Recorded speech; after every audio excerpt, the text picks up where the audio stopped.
C'est donc l'histoire du plus macho des Avengers qui se fait castrer symboliquement en se faisant détruire son symbole phallique par une nana qui le rétame, ensuite il se fait rétamer par une deuxième nana, il se fait arracher tout ce qui faisait de lui un personnage iconique, il se fait re-rétamer par la première nana, et malgré le fait d'avoir récupéré ses pouvoirs, il n'arrive pas à la vaincre, il s'en remet donc à un monstre géant qui va non seulement finir de détruire tout ce qui faisait de lui un personnage mythologique, mais détruire tout ce qui faisait la mythologie qui l'entoure.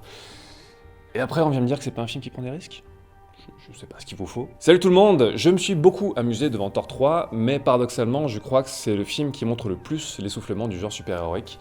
Mais je vais venir un petit peu plus tard. Mais tout d'abord, très rapidement, pour la partie subjective du bousin, j'aime beaucoup le réalisateur, Taika Waititi, dont je vous conseille vraiment le film précédent qui était What We Do in the Shadows, une comédie vampirique qui était très drôle, dans laquelle il jouait aussi. Il a un savoir-faire au niveau de la réalisation, dans la mise en scène des gags, qui fonctionne très très bien. Notamment, c'est un gars qui sait quand ne pas couper pour que ça soit plus drôle. J'en avais parlé dans d'autres après-séances, notamment sur Maloute, je crois. Là où certains réalisateurs un peu pathos, par exemple quand quelqu'un tombe, filmerait le mec qui tombe, fait « Ah, je suis tombé !» Là, non. Par exemple, quand Thor et Loki font le coup du Get Help, il va pas filmer Loki au sol, il va juste rester sur un plan séquence sur Thor qui avance et Loki qui ressurgit d'un seul coup comme une fleur dans le champ. C'est bourré de petits détails comme ça qui fonctionnent très bien. C'est des gags qui sont parfois un peu téléphonés, assez prévisibles en laissant arriver, mais qui fonctionnent en pure grammaire de mise en scène, quoi. Ça fonctionne parce que l'effet est bien, il y a un savoir-faire derrière. C'est aussi un film qui sait comment utiliser un vrai bon morceau pop-rock. Ça fait quelques années maintenant qu'il y a une tendance vers ce que j'appelle les films playlists. Bon, c'est notamment sous la forme moderne du truc, c'est Gardien de la Galaxie, bien sûr, qui a mis ça au goût du jour. Après, il y a eu la débâcle Suicide Squad, il y a eu Kong récemment, c'est des films qui balancent une playlist constamment. Ça fonctionne plus ou moins bien, je trouve ça plutôt approprié dans le cas de Gardien, vu que c'est raccord avec le personnage de Peter Quill.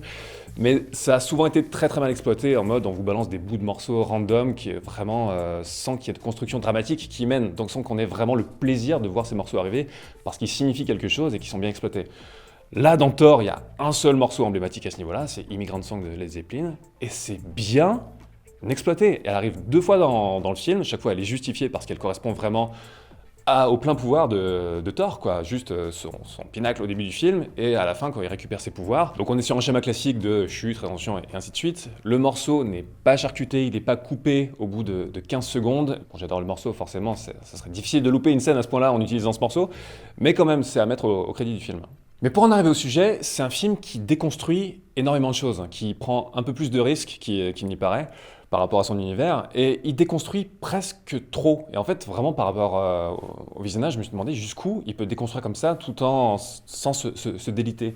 D'abord, il déconstruit toute la dramatisation, tous les codes du genre super-héroïque. Quasiment tous les moments iconiques du genre sont désamorcés. Ce qui, bizarrement, le rend prévisible là où il n'était pas censé l'être, parce que c'est notamment un film où il y a eu beaucoup d'improvisation, apparemment, ce qui se ressent dans certaines scènes qui fonctionnent vraiment très très bien du tac au tac. Il y a une manière de dire les répliques, ou une manière de faire se chevaucher parfois les répliques qui n'est pas typique d'un genre aussi habituellement assez statique et beaucoup plus millimétré.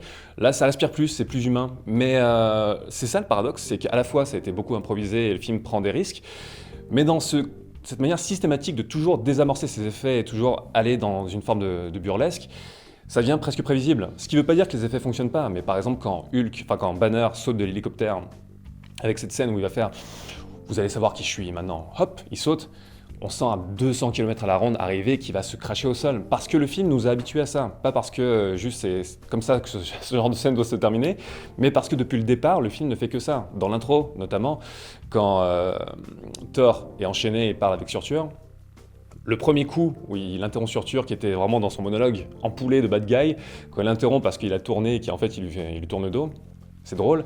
La deuxième fois, ça se sent tellement arrivé presque au millième de seconde près, on sent le truc arriver sur Surtur qui se réemballe dans son truc, tac. Le fait est que ce film est né déjà d'un ras-le-bol par rapport au genre, par rapport au code du genre. Enfin voilà, Hemsworth et Waititi l'ont dit en interview, ils en avaient marre du personnage de Thor, ils en avaient marre de la formule telle qu'elle était jusque-là. Et c'est en fait un truc assez symptomatique du cinéma des 15 dernières années, où on est dans un cinéma où les réalisateurs, pour la plupart, les plus actifs sont des trentenaires, quarantenaires qui ont grandi notamment dans les années 80, qui ont cette culture en fait du cinéma de genre et du cinéma très grand public, blockbuster, à partir du moment où c'est devenu des phénomènes vraiment très grand public, qui ont conscience de ces codes.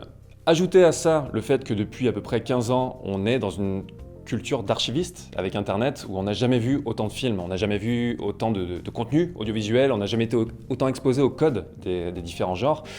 Et le public, plus que jamais, est érudit, connaît les ficelles en fait. Et c'est de plus en plus difficile de la part des genres de continuer tel quel, sans évoluer et sans vraiment lasser en fait, le public qui commence à avoir de plus en plus l'impression d'avoir facilement plusieurs wagons d'avance par rapport au film.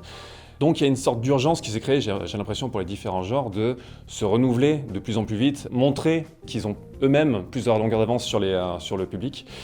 On le voit dans différents genres, notamment toute la vague des comédies de Judd Apatow, qui sont des sortes de comédies méta, qui mettent en scène non plus des personnages de comédie, mais des gens qui ont vu des comédies, des gens qui ont eux-mêmes une culture cinéma au sein du film. Donc il y a cette manière tout le temps de faire des clins d'œil au spectateur, de montrer que le film n'est pas dupe, qu'il connaît lui-même les codes, qu'il va en rire avec le spectateur, et que le spectateur n'a pas forcément de l'avance sur lui, mais qui sont à peu près au même niveau.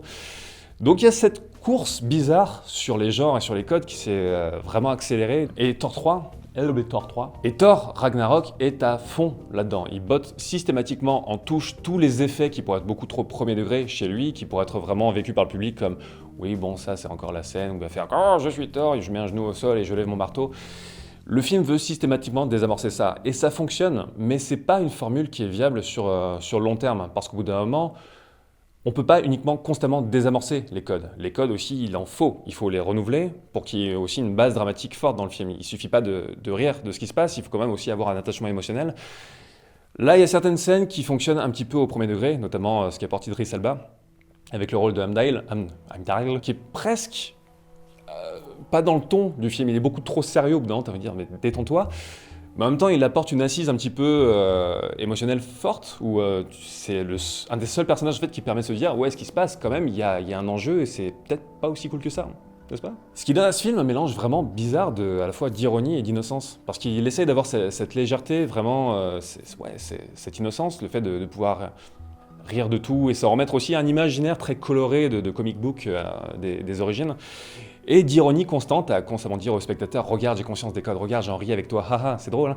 Mais encore une fois, quand on est dans cette posture, forcément, on arrive à une impasse. Parce que non seulement le film déconstruit sa narration en bottant absolument quasiment tout en touche, mais il déconstruit, comme je l'ai dit, son héros. Enfin, il lui enlève ses cheveux, son marteau, son costume, son œil à la fin. Au fait, ça spoil. Haha. Et voilà, il enlève tout ce qui faisait la mythologie du personnage. Il prend vraiment un héros viriliste par excellence et vraiment il le castre symboliquement, quoi. Tout le long du film, il a affaire à des figures féminines qui vont le dominer, plus ou moins. À la fin, la Valkyrie, c'est pas pour rien qu'elle tire avec un énorme gun quelqu'un comme ça. C'est comment qu'il veut ça ou c'est quand même quelque chose qui est assumé par le film, quoi. Il y a un truc assez symbolique qui est assez fort. Le fait est aussi qu'à la fin, non seulement Asgard se fait détruire, il y a tout, vraiment la mythologie de Thor finit par se partir en fumée, mais Thor ne gagne pas. Il gagne juste pas, quoi. C'est un peu comme à la fin du Seigneur des Anneaux, quand c'est encore plus visible dans le bouquin, mais à la fin, les gentils ne gagnent pas, ou ils gagnent en tout cas sur juste un coup de bol, parce que moralement et éthiquement, ils ont échoué. Frodon a échoué à jeter le truc. Dans le film, bon, il se bat avec Gollum, finalement, un Gollum tourne, machin. Dans le bouquin, c'est encore plus con. Enfin, Gollum gagne, il arrache le doigt de Frodon, il a l'anneau, il est content, il fait une petite danse au bord du ravin et il tombe. Et Tolkien voulait faire en fait l'inverse absolu d'une catastrophe, montrer que on n'est pas uniquement dans un truc un petit peu narrativement super prévisible, mais à l'image de la vie, des fois, t'as un méga coup de bol ou un méga coup de malchance et ça tient tellement à peu de choses, la grande histoire, par rapport à la petite. Et Thor fait un petit peu ça aussi, et c'est assez rafraîchissant, parce que malgré son apparence de bonne humeur, c'est un film qui est ultra sombre, en fait, dans tout ce qui détruit, dans tout ce qui se passe à la fin, dans l'exode des Asgardiens, dans le fait que Thor est réduit à l'impuissance, tout le long quasiment, quoi. C'est un film qui est vraiment plus courageux qu'il n'y paraît. Il y a un auteur qui s'appelle John Kawalti, dont avait parlé le Nerdwriter dans sa vidéo sur Logan, qui était assez intéressante. Et c'est un auteur qui parle notamment de la manière dont les genres se régénèrent, se transforment et se régénèrent. Et à partir du moment où un genre s'essouffle, il va passer par 4 étapes avant de faire un cycle complet et revenir à sa source. Et ces 4 étapes sont, la première déjà c'est le burlesque, en fait, l'humour, se moquer de ses propres codes. Le deuxième c'est la nostalgie vis-à-vis des origines du genre. La troisième, c'est le fait de déconstruire ses codes, sa mythologie. Et la quatrième, c'est le fait de reconstruire ses codes et sa mythologie. Et ça se voit à différentes époques du genre du super-héros. La trilogie Dark Knight est super intéressante aussi pour parler de ce genre de choses. Mais je me suis rendu compte que Thor 3 c'est pas juste qu'il correspond à l'une ou l'autre de ces étapes ou à plusieurs, il correspond à toutes ces étapes. Il y a absolument tout.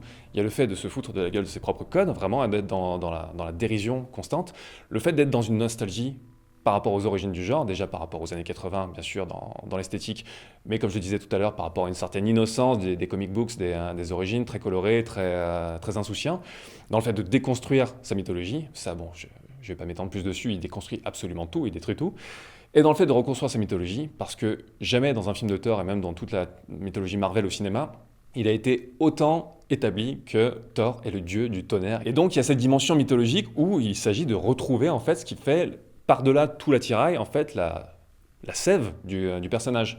Donc en fait ces 4 étapes sont vraiment dans Thor 3 encore plus évidentes que dans tous les films qui jusque-là ont déconstruit le genre super-héroïque. Et autant, pour en revenir au début, je me suis vraiment amusé devant, autant à ce niveau-là, je pense que c'est vraiment surtout un film de transition. C'est pas une formule qui peut continuer telle quelle. C'est marrant comme quoi un film peut à la fois vraiment être vraiment bien, c'est une bonne comédie d'aventure.